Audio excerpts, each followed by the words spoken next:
አስፈሪው በቅዱስ መጽሐፍ የሚነገረው ጦርነት ሊጀምር እያሟሟቀ ይገኛል። በዚህ ጊዜ ብዙዎች እያለቁ ነው።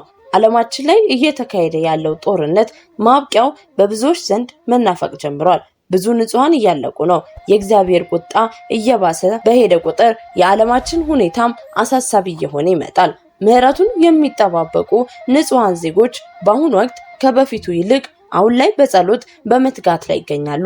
ሀገራችንም የዚህ ጽዋ ቀማሽ ልትሆን እንደሆነ አሁን ያለው ሁኔታ ያሳያል። በሀገራችን ዙሪያ ያሉ ሀገራት ኢትዮጵያ ላይ ቀስታቸውን በማነጣጠር ላይ ይገኛሉ። ሰላም ጤና ይስጥልን። ቅን የዋህ ሀገር ወዳድ የሆናችሁ የቃል ሚዲያ ቤተሰቦች እንደምቆያችሁ የዛሬውን መርሃ ግብራችንን ከመጀመራችን በፊት እንደተለመደው ላይክ፣ ሼር በማድረግ እንዲሁም ሐሳብ አስተያየታችሁን በኮሜንት መስጫው ላይ ያሰፈራችሁልን አብራችሁ እንድትቆዩ በትህትና እየጠየኩኝ ለዚህ ቻናል አዲስ ከሆናችሁ ሰብስክራይብ በማድረግ ይህንን ድንቅ ቤተሰብ እንድትቀላቀሉ በአክብሮት ጠየኩኝ።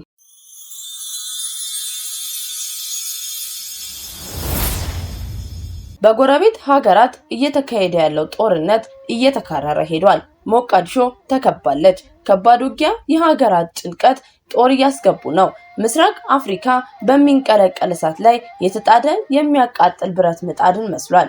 ሁሉም ግለቱ ያልበረደለት ግጭት፣ መገዳደል አልላይ ብሎታል። ምስራቅ አፍሪካ ብሔር ተኮር ግጭቶች የሚንጡት የሽብር ቡድኖች የሚመኙትና ትንቅንቅ የሚያደርጉበት ያልተፈታ ብዙ ፈንጅ የተቀበረበት ቀጠና ነው። እዚህ ቀጠና ላይ አንደኛው ጸረ ኃይል ተብሎ የሚታመነው አልሸባብ ነው። ለሶማሊያውያን አዲስ ቁስል የሆነው ለምስራቅ አፍሪካ ህዝቦችና መንግስታት ደግሞ ስጋት የሆነ ቡድን ነው። ይህ ቡድን ከቅርብ ጊዜ ወዲህ የሶማሊያን ጦር እያፈረካከሰ ሞቃዲሾን ሊቆጣጠራት ተቃርቧል። አሜሪካ ያለ እረፍት በአየር እየደበደበች ነው። ኢትዮጵያም የአቅሟን የአየር ጥቃት በቡድኑ ላይ እየፈጸመች ነው።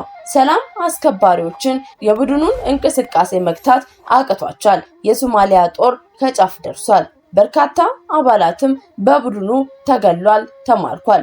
የጦር መሪዎች ስልጣን ለቀዋል። ለምርጫም እየተዘጋጁ የነበሩት የሶማሌ ፕሬዝዳንት ሐሰን ሼክ መሐመድ ስልጣን እንዲለቁ ጫና እየተደረገባቸው ይገኛል። አልሸባብ ሞቃዲሾን ኢላማ አድርጎ እያጠቃ ነው። የፕሬዝዳንቱን መንግስት ለመከላከል ቱርክ ጦሯን አስገብታለች። የሶማሊያ ነገር ታሞ ሞተ ሊሆን ተቃርቧል። ይህ ለምስራቅ አፍሪካ ሀገራት ኢትዮጵያ፣ ጅቡቲ፣ ኬንያን ጨምሮ አደጋ ውስጥ የሚከት ሁኔታ ነው። አልሸባብ ለረጅም ጊዜ ሲዘጋጅ የቆየበት ጥቃት ከከፈተ ሰነባብቷል። የሶማሊያ ጦር ይህንን ጥቃት ለመከላከል ተስኖት እያፈገፈገ በርካታ አካባቢዎችን ሸሽቷል። የሶማሊያ የአልሸባብን ጦር መከላከል ያልቻለችበት ብዙ ምክንያት አለው። አንደኛው በባህል በሃይማኖትና በቋንቋ አንድ የሆኑት ሶማሊያውያን በጎሳ ተከፋፍለው ከባድ ውጊያ ውስጥ መሆናቸው ነው። በአብዛኛው የሀገሪቱ ክፍል ግጭቶችን አገርሽቷል። የጎሳ ታጣቂዎች እርስ በርስ እያደረጉ ያሉ ጦርነት የሶማሊያን ጦር ክፉኛ አዳክሞታል። ጦሩ የጎሳ ግጭቶችን ለመከላከል ጥረት ያደርጋል። እንደገናም አልሸባብ ከጀርባው ይወጓል። አይሳይስም በተመሳሳይ ጦሩን ከጀርባ ያጠቃዋል።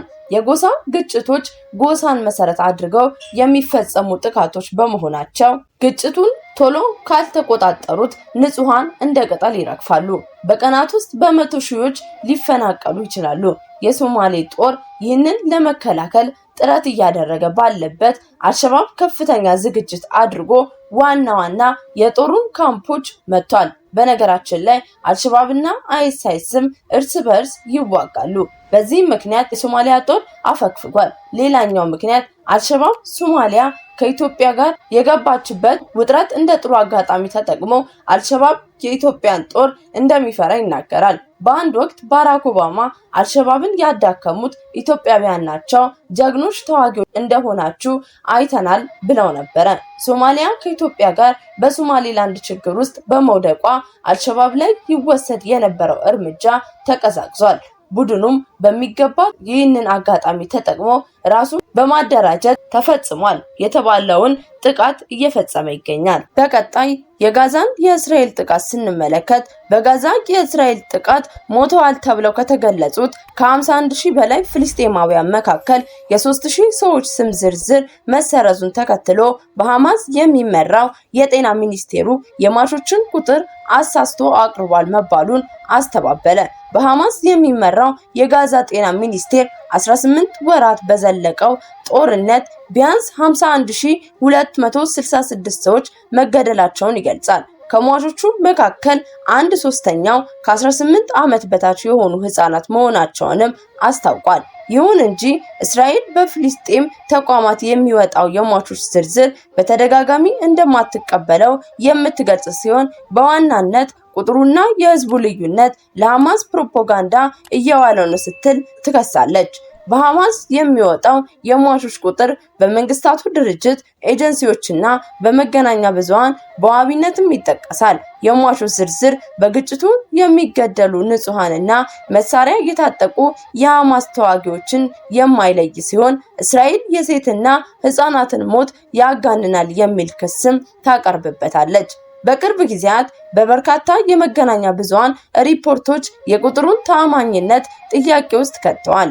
ሪፖርቶቹ በግጭቱ ተገደሉ ተብለው ስም ዝርዝራቸው የወጡ 3000 ሰዎች ከተሻሻለው ስም ዝርዝር እንዲወጡ መደረጉንም አመልክተዋል። የጋዛ ጤና ሚኒስቴር ባለስልጣን ግልጸኝነትን መጓደሉን ለቢቢሲ የካዱ ሲሆን የጤና ሚኒስቴሩ ትክክለኛ መረጃ ከታማኒነት ጋር ለማቅረብ የሚሰራ ነው ሲሉ ደጋግመው ተናግረዋል። የጤና ሚኒስቴሩ ትክክለኛ መረጃ ለማቅረብ የሚሰራ ነው ሲሉ የመረጃውን እውነተኝነትም ገልጸዋል። እያንዳንዱ የምንናገረው ዝርዝር መረጃ የተጣራ ነው። የጤና ሚኒስቴሩ ስም ዝርዝር ይሰርዛል ብለን መናገር አንችልም። የመሰረዝ ሂደት ሳይሆን የማጣራትና የማሻሻል ሂደት ነው ብለዋል። በጦርነቱ የመጀመሪያ ወራት የሟቾች ቁጥር የሚታወቀው ወደ ሆስፒታል በመጣ አስክሬን ነበረ። የጤና ባለሙያዎች የተማከለ የኮምፒውተር ስርዓት የሟቾችን ቁጥር ይመዘግባሉ። ይሁን እንጂ ቀውሱ ሲባባስ እና የጤና ተቋማት ተደጋጋሚ ጥቃት ሲደርስባቸው የምዝገባ ስርዓቱ አስተማማኝነቱ ቀንሷል። እንደ አውሮፓውያን አቆጣጠር ከ2024 ወዲህ የጋዛ ጤና ባለስልጣናት የሞቱ አሊያም የጠፉ ቤተሰቦችን ማሳወቂያ የኦንላይን ቅጽ አስተዋውቋል። የጤና ሚኒስቴሩ የስታቲክስ ኃላፊ የሆኑት ከሰሞኑን የይፋዊ የሟቾች ዝርዝር የተሰረዙ ስሞች በኦንላይን ቅጽ ማመልከቻ ከገባ በኋላ ማጣራት መካሄዱ ነው ብለዋል። መዝገቦቹ የሚያጣራ የዳኞች ኮሚቴም ተቋቁሟል። ይህም ተአማኝነትን ለማሳካት የመረጃውን እውነተኛነት ለማረጋገጥ ነው በማለትም አስረድተዋል። ውድ የቃል ሚዲያ ቤተሰቦቻችን ለዛሬ የያዝንላችሁ መርሃ ግብር ይህንን ይመስል ነበረ። በቀጣይ በአዲስ መረጃ እስክንገናኝ ድረስ ለሀገራችን እንዲሁም ለዓለማችን እግዚአብሔር አምላክ ሰላምን፣ ፍቅርን እንዲያድልልን ከልብ ተመኘን። ከቃል ሚዲያ